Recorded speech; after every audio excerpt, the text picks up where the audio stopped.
Objetos, a gente vai falar agora desse tipo de variável que é tão útil aqui no JavaScript e até que eu já adiantei dei alguns spoilers aqui desse tipo de conteúdo, né? Eu já aproveitei aqui, declarei um objeto, beleza? Do tipo com nome de pessoa, beleza?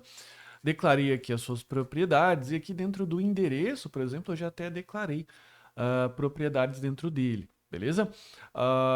Então, a gente declarou esse objeto e como faz agora para a gente poder brincar com esse objeto, beleza?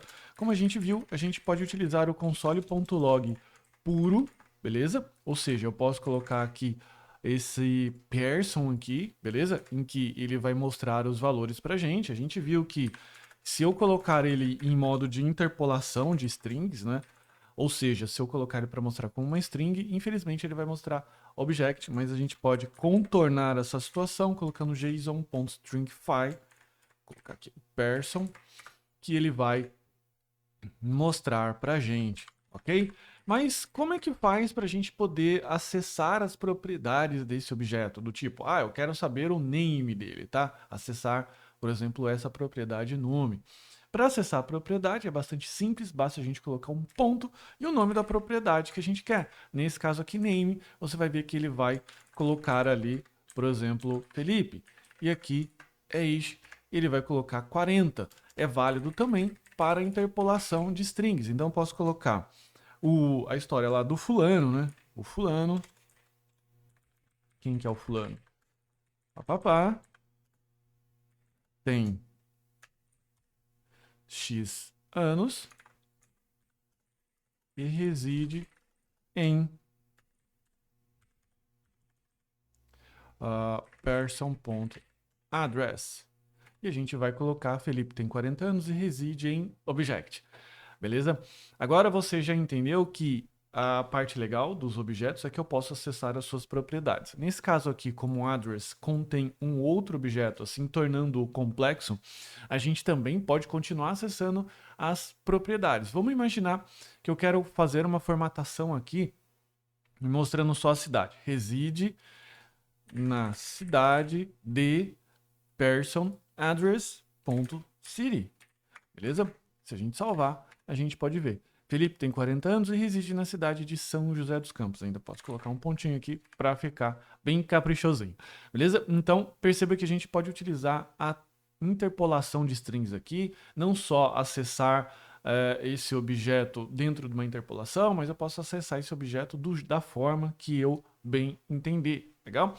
E se eu quiser, podemos dizer assim, atribuir novos valores para esse objeto. Como que a gente faz? Vamos supor que eu quero transformar agora o nome de Felipe para Pedro. Como a gente pode fazer para escrever dentro de uma propriedade? Eu posso fazer o seguinte, ó, person.name igual a Pedro, beleza? E ele vai mostrar aqui outros resultados. Daí você talvez esteja pensando assim, cara, como que você conseguiu atribuir um valor para uma string, para uma constante? Aliás, conseguiu atribuir uma string para essa propriedade, mas o objeto é constante. A gente viu que constantes ou constes a gente não pode alterar os valores, mas isso foge à regra para variáveis do tipo constantes para o tipo object e do tipo array, beleza? A gente pode trabalhar junto com ela. Então você vai ver assim essa situação que é bastante comum de eu declarar uma constante, beleza?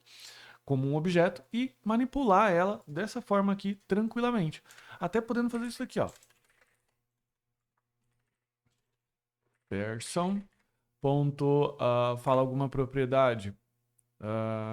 Tem age, hair, tipo de cabelo.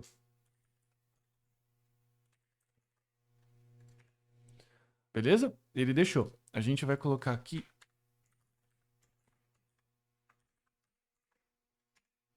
Olha só. Então, eu tenho, nesse caso aqui agora, um objeto que eu posso, inclusive, acrescentar novas propriedades em tempo de execução.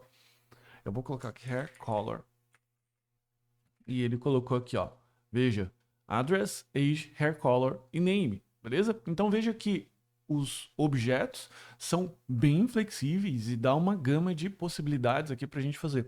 Esse conceito aqui é muito importante de você entender, porque através desse conceito de objetos é que a gente constrói APIs, REST, consulta de banco de dados. Na prática, as APIs, os bancos de dados, etc., eles sempre retornam para a gente um objeto que a gente pode acessar as suas propriedades dessa forma aqui e reaproveitar em várias partes do código. Então, portanto, é interessante você assistir essa aula de novo, essa aula aqui em especial, se você não estiver fazendo isso, assista essa aula aqui em especial e treine aqui para que você possa, enfim, colocar esses conceitos aqui em dia e entender com mais profundidade.